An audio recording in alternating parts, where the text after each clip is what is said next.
Hi guys, you're in a nutshell with me, Ina. Sa tuwing ina-assess o nag-a-assess ang IRCC ng isang spousal sponsorship application, syempre asahan natin na ang kanilang priority alamin ay kung genuine yung relationship. Okay, nung nag-a-apply. Whether you are married, common law partners kayo, or conjugal partners. Aalamin kung tunay ba ang inyong relasyon, nag-iibigan ba talaga kayo, o talagang pinasok nyo lang yan para mabigyan ng PR status yung isa. Okay? And how do they do that? We discuss this all the time. If meron pong kaduda-duda sa inyong file, may red flags kung tawagin, pwedeng imbestigahan ang inyong marriage or partnership, relationship.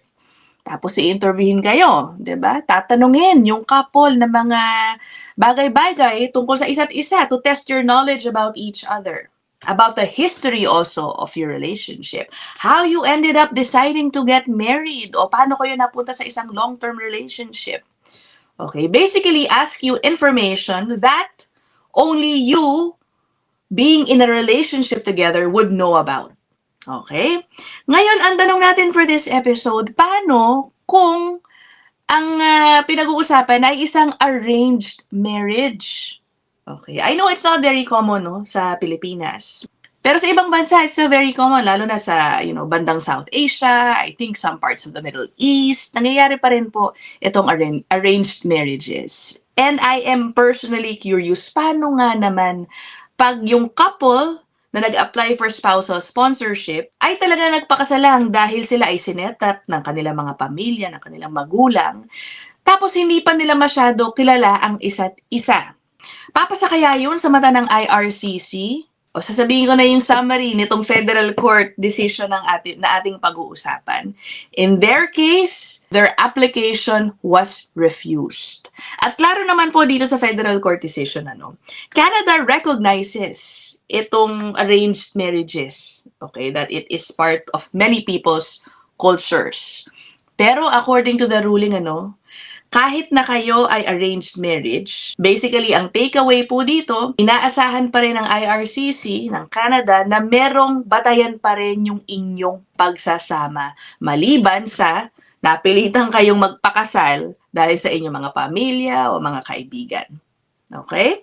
O sige, puntahan na po natin itong federal court decision, a new one, only published this month, March 2026. Okay? Ayan, ito na yung summary. May kilang tong ating episode. Si applicant, 35 years old, na PR na dito sa Canada. Meron po siyang first wife. They divorced and he was heartbroken.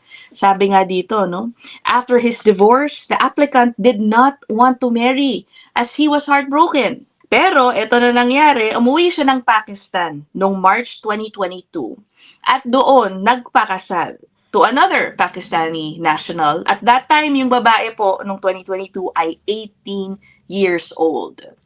At mismong si applicant ang nagsabi daw, dun sa kanilang spousal sponsorship application, sinabi niya talaga ito, na nagpakasal siya after having been convinced to do so by the couple's families, by their families.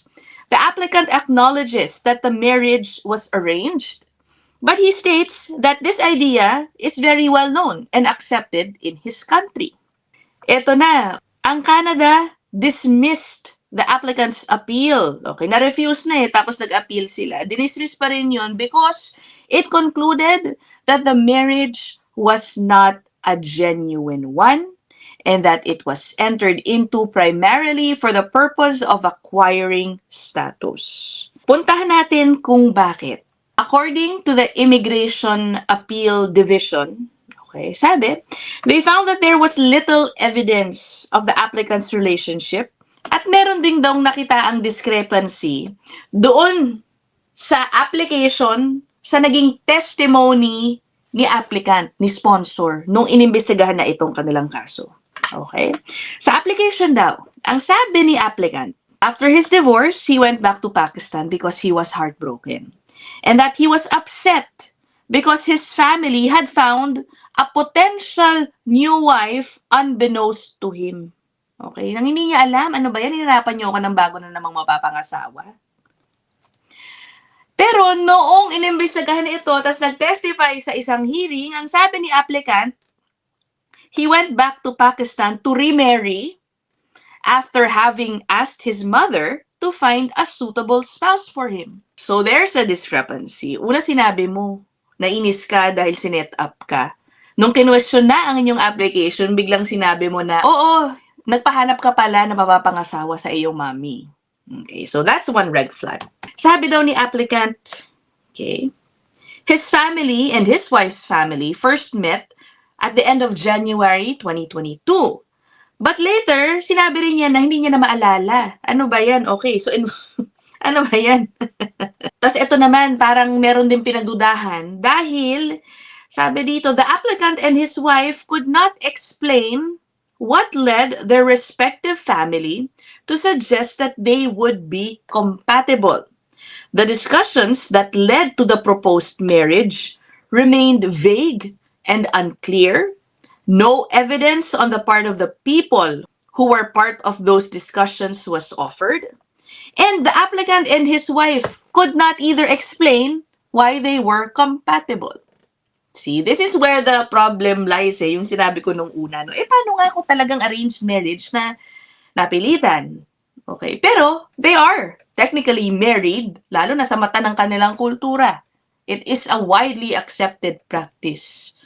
And again, I'm sure many engage in arranged marriages na hindi pa talaga nila kilala ang isa't isa. For all we know, baka nga yung iba nagkakainisan pa sa umpisa, but then eventually, end up staying together for a long time, and even, eventually build a happy family together.